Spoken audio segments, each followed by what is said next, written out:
নমস্কার, আপনারা দেখছেন ভারত রেশন। আপনাদের সঙ্গে রয়েছি আমি অমিত। বন্ধুরা, আজকে আপনাদের একটা প্রতিবেদন দেখাবো। এখানে বলছে যে মোদির পাতা ফাঁদ থেকে বেরিয়ে এলো বাংলাদেশ, বিদ্যুৎ করিডোর বাতিল। বিদ্যুৎ করিডোর বলতে ওরা কি বোঝে দেখুন।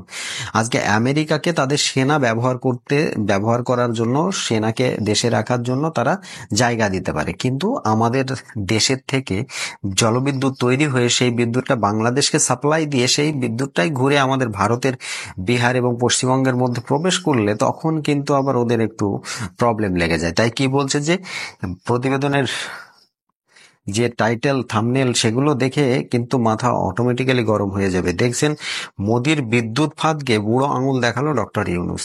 আচ্ছা, বিদ্যুৎ ফাঁদ আবার কি কথা? আজকে বাংলাদেশের এমন তো নয় যে তারা দেশের মধ্যে বিদ্যুৎ তৈরি করছে, বাইরে থেকে সাপ্লাই নিচ্ছে না, এমনটাই কি? মোটেই না। আমি এই যে যারা প্রতিবেদনগুলো করেছে, যারা এই থাম্বনেল দিয়েছে, যারা এই টাইটেল লিখেছে, আমি তাদের উদ্দেশ্যেই বলছি এই ভিডিওটা তারা দেখুক, তারা এর উত্তর দিক যদি তাদের কাছে উত্তর থেকে থাকে। বাংলাদেশ কি সমস্ত যে ইলেকট্রিসিটি বাংলাদেশের যে পরিমাণে দরকার সেটা কি নিজেরা তৈরি করছে? আপনারা কি মতামত সেটাও অবশ্যই জানাবেন, যে বাংলাদেশ কি নিজেরাই তৈরি করে যতটা ইলেকট্রিসিটি লাগে? মোটেই না, তারা নিজেরা তৈরি করে না। কারণ সেই ইলেকট্রিসিটির বেশ বড় সংখ্যক একটা অংশ যায় আমাদের ভারত থেকে।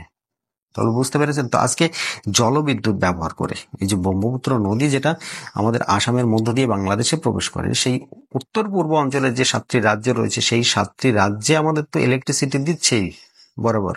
তাছাড়াও ওখান থেকে যদি আমরা একটু ট্রান্সফার করে আমাদের দেশের এই প্রান্তে নিয়ে আসতে পারি, মানে উত্তর পূর্ব ভারতের ওই 7টি রাজ্য ছাড়াও বাংলাদেশের মধ্য দিয়ে আমরা যদি একটু বিহার এবং পশ্চিমবঙ্গের মধ্যে নিয়ে আসতে পারে, তাহলে কোথাও না কোথাও আমাদের খরচটা একটু কম হয়ে যায়, আর তাতে প্রত্যেকেরই উপকার হয়।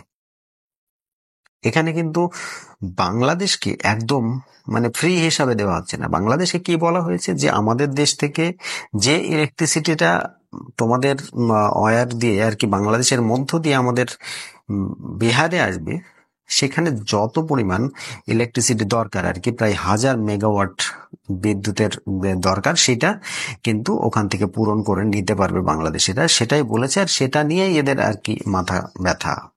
কারণ আমাদের এই ভারত সরকারের জায়গায় যদি এখানে অন্য কোনো সরকার বলতো, তাহলে হয়তো তারা রাজি হয়ে যেত। কারণ ভারতের সঙ্গে রাজি হবে না, কারণ খায় তো ভারতের না।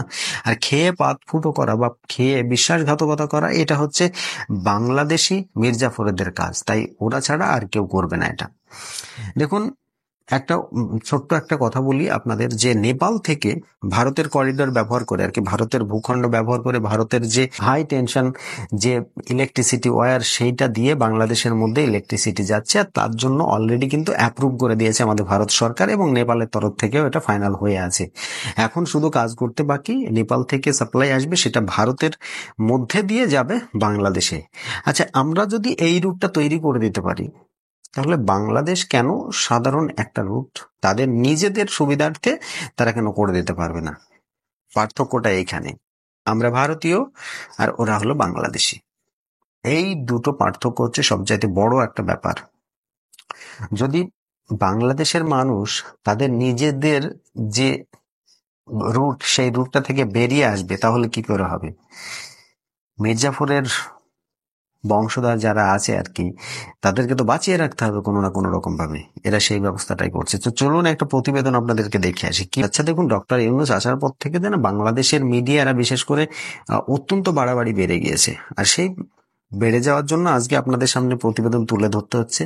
অবশ্যই প্রতিবেদনটা দেখবেন, সম্পূর্ণ দেখার পর কমেন্ট বক্সে যাবেন, গিয়ে আপনি আপনার মতামত প্রকাশ করে আসবেন। তো চলুন আগে প্রতিবেদনটা দেখে আসি, কি বলছে শুনি, তারপর আরো কিছু আলোচনা করব। চলুন।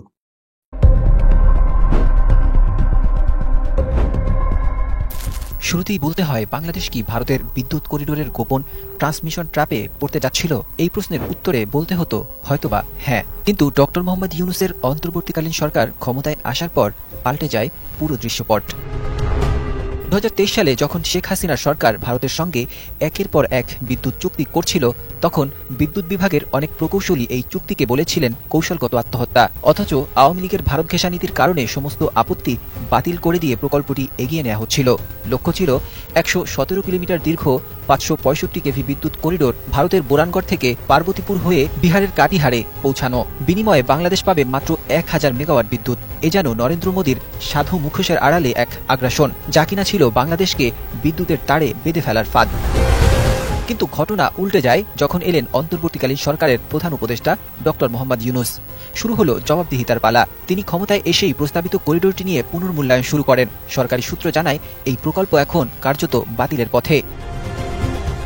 বিদ্যুৎ বিভাগ জানায়, বর্তমান বাংলাদেশের উৎপাদন সক্ষমতা 18,000 মেগাওয়াট, অথচ সর্বোচ্চ চাহিদা মাত্র 17,000 মেগাওয়াট। তাহলে কেন এই ঋণের বোঝা নিয়ে ভারতকে সঞ্চালন লাইন উপহার দিতে হবে? তবে এখানেই শেষ নয়। প্রকল্পটির সবচেয়ে বিপজ্জনক দিক ছিল গ্রিড সংযুক্তি। বিদ্যুৎ বিশেষজ্ঞরা সতর্ক করে বলছেন, দুই দেশের গ্রিড একীভূত হলে ভারতের যে কোনো ব্ল্যাকআউটের সরাসরি প্রভাব পড়বে বাংলাদেশের উপর। এটি শুধু একটি বিদ্যুৎ প্রকল্প নয়, এটি ছিল জাতীয় নিরাপত্তার জন্য ঝুঁকি।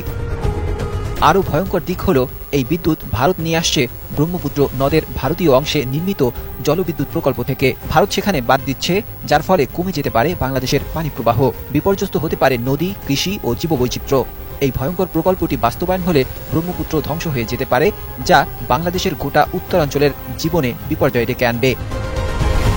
অর্থনীতিবিদ ও জ্বালানি বিশ্লেষক অধ্যাপক আনু মোহাম্মদ বলেন, মাত্র 1000 মেগাওয়াট বিদ্যুতের জন্য বিপুল আর্থিক ও পরিবেশগত ঝুঁকি নেওয়া অনুচিত। আমাদের আগের অনেক বিদ্যুৎ চুক্তি হয়েছে গোপনীয়তার মধ্যে, সেখানে জনস্বার্থের দিকটি উপেক্ষিত হয়েছে। তাই বর্তমানে প্রকল্প অনুদানের আগে পূর্ণ স্বচ্ছতা ও জনগণের অংশগ্রহণ নিশ্চিত করতে হবে। অন্তর্বর্তী সরকারের বিদ্যুৎ উপদেষ্টা ডক্টর মোহাম্মদ ফৌজুল কবির জানান, বিদ্যুৎ করিডোরের বিষয়ে জাতীয় নিরাপত্তা ও পরিবেশগত প্রভাব বিবেচনা করেই আমরা সিদ্ধান্ত নেব। উচ্চ ক্ষমতাসম্পন্ন সঞ্চালন লাইন স্থাপনের আগে অবশ্যই জাতীয় স্বার্থকে সর্বোচ্চ গুরুত্ব দিতে হবে।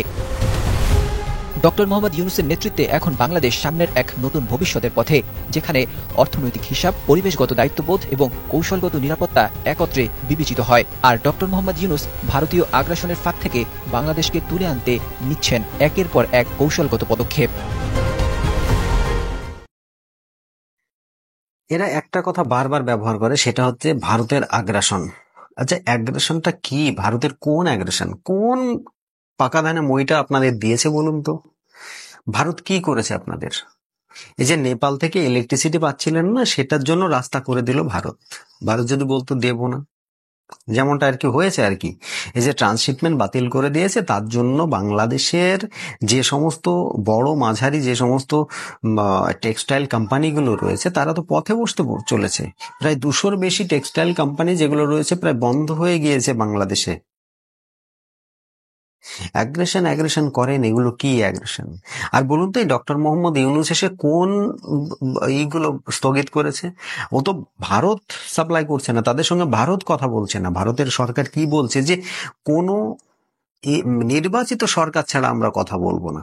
আজকে যেমন পাকিস্তানে কথা বলতে গেলে যদি ওখানকার পিএম এর সঙ্গে কথা বলতে হয়, তাহলে সে যেটা বলবে সেটা খাটবে না, কারণ তার উপরে আরো অনেক লোক রয়েছে। যেমন ধরুন ওদের সেনাপ্রধান রয়েছে, তাই সেনাপ্রধানের সঙ্গে কথা বললে সেটা আবার উল্টো হয়ে যাবে। পাকিস্তানে যেমন কথা বলার লোক খুঁজে পাওয়া যায় না, এক্স্যাক্টলি বাংলাদেশেও তাই। এখানে ডক্টর মোহাম্মদ ইউনূস সে নিজেই তো একটা পাগল ছাগল মানুষ, মানে তিনি কি বলেন কোথায় গিয়ে সেটা তো আমরা খুঁজে উঠতে পারি না। তিনি চীনে গিয়ে বললেন যে 7 সিস্টারের কোনো সমুদ্র নেই, তাই 7 সিস্টারের একমাত্র গার্জেন হলাম আমরা।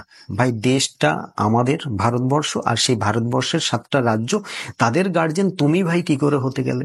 যে কারণে ভারত সরকার কি করলো, ট্রান্সশিপমেন্টটা বাতিল করে দিল। যে ঠিক আছে, গার্জেন যখন তোমরাই, তখন তোমরা গার্জেন মতোই কাজ করো, আমরা তোমাদেরকে সহযোগিতা কেন করব?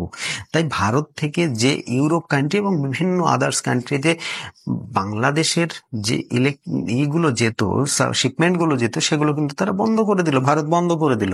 এতে ওদের বিশাল পরিমাণে ক্ষতি হয়ে গেল। যে অর্ডারগুলো তাদের নিয়ে রাখা ছিল, সেই সব অর্ডারগুলো প্রায় ক্যান্সেল মতো হয়ে গেল। কয়েক বিলিয়ন ডলার ওদের এই জায়গায় খরচ হয়ে গিয়েছে, প্রবলেম হয়ে গিয়েছে। এখন এই যে ইউনূস সরকার এসেছে, এসে আর কোন কোন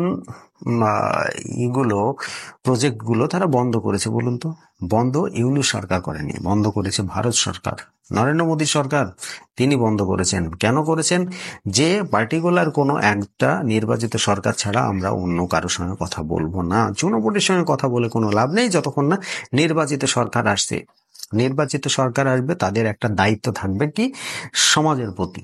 আমি এদেরকে প্রতিশ্রুতি দিয়ে এসেছি, তাই আমাকে কিন্তু কাজ দেখাতে হবে, না হলে আমাকে চলে যেতে হবে। আর এই ইউনূসের তো কাজ দেখানোর কিছু নেই। আজকে সংস্করণের নামে বাংলাদেশে কি হয়েছে সাধারণ বাংলাদেশিরাই বলুক। কিছু হয়েছে কি? এখনো পর্যন্ত কিছু হয়নি। শুধুমাত্র কি করছে, তারা নতুন নতুন নিয়ম আইন কানুন তৈরি করছে আর তাতে নিজেদের সুবিধাটা দেখিয়ে দিচ্ছে। তারা নিজেদের যেখানে সুবিধা পাচ্ছে সেটাই করছে তারা। যাই হোক বন্ধুরা, এই যে প্রতিবেদনটা আপনারা দেখলেন, ভারত ইলেকট্রিসিটি বাংলাদেশের ওপর দিয়ে যদি না নিয়ে আসে, আমাদের ব্রহ্মপুত্র নদীর যে ইলেকট্রিসিটি তৈরি হচ্ছে সেটা যদি বাংলাদেশের মধ্যে দিয়ে না নিয়ে এসে আমরা যদি আমাদের রাস্তা দিয়ে নিয়ে আসি, তাহলে হয়তো খরচটা একটু বেশি পড়ে যাবে ঠিকই, কিন্তু আমরা কি পারবো না সেটা? অবশ্যই পারবো। বাংলাদেশরা ভাবে যে ভারত বাংলাদেশকে ব্যবহার না করলে চলতেই পারবে না, কিন্তু এর সম্পূর্ণ উল্টো এখন পরিস্থিতিটা দেখতেই পাচ্ছি। আমরা ভারতে ঢুকতে দিচ্ছি না বলে কিন্তু ওরা কান্নাকাটি করে বেড়াচ্ছে। এক একজন 30 থেকে 40 বার পর্যন্ত ভিসার আবেদন করছে, কিন্তু ভিসা পাওয়া যাচ্ছে না। আজকে যদি আবার ভিসা দেওয়া শুরু করি, তারা এক মুখে গালাগালি করবে, অন্য মুখে আবার ভারতে এসে সমস্ত সুযোগ সুবিধা ভোগ করবে। দেখুন, এইসব জিনিসগুলো হচ্ছে ওই দুমুখো সাপ, দেখেছেন তো? আমি এদেরকে দুমুখো সাপ বলে থাকি। যাই হোক বন্ধুরা, এই দুমুখো সাপ যারা আছে এরা এদের নিজের কাজ করুক, আমরা ভাই আমাদের তালে কাজ করে চলে যাব। আর তাতে আগামী দিনে আমরা বেশ বড়সড় একটা জায়গাতেই পৌঁছে যাব, সেটা আমরা ক্লিয়ার কাট দেখতে পাচ্ছি। শুধুমাত্র বাংলাদেশিরাই আস্তে আস্তে ইঁদুরের গর্তের মতো গর্তের মধ্যে ঢুকে পড়বে। যাই হোক বন্ধুরা, ভিডিওটা কেমন লাগলো অবশ্যই কমেন্ট করে জানাবেন। আর বাংলাদেশকে যদি আমরা নেপাল থেকে যে ইলেকট্রিসিটি যা যাচ্ছে সেটা যদি বন্ধ করে দিই, তাহলে তাদের পরিস্থিতি কি হবে সেটা একবার কমেন্ট বক্সে লিখে যাবেন। আজকের মতো এই ভিডিও এখানে সমাপ্ত করব। যারা এখন আমার চ্যানেলটিকে সাবস্ক্রাইব করেনি, প্লিজ চ্যানেলটি সাবস্ক্রাইব করে দিন, পাশে থাকা বেল আইকনটিও বাজিয়ে দিন, আর ভিডিওটি ভালো লাগলে একটি লাইক করে শেয়ার করে দিন আর সকল বন্ধু বান্ধবের কাছে। সকলে ভালো থাকবেন, সুস্থ থাকবেন। ধন্যবাদ।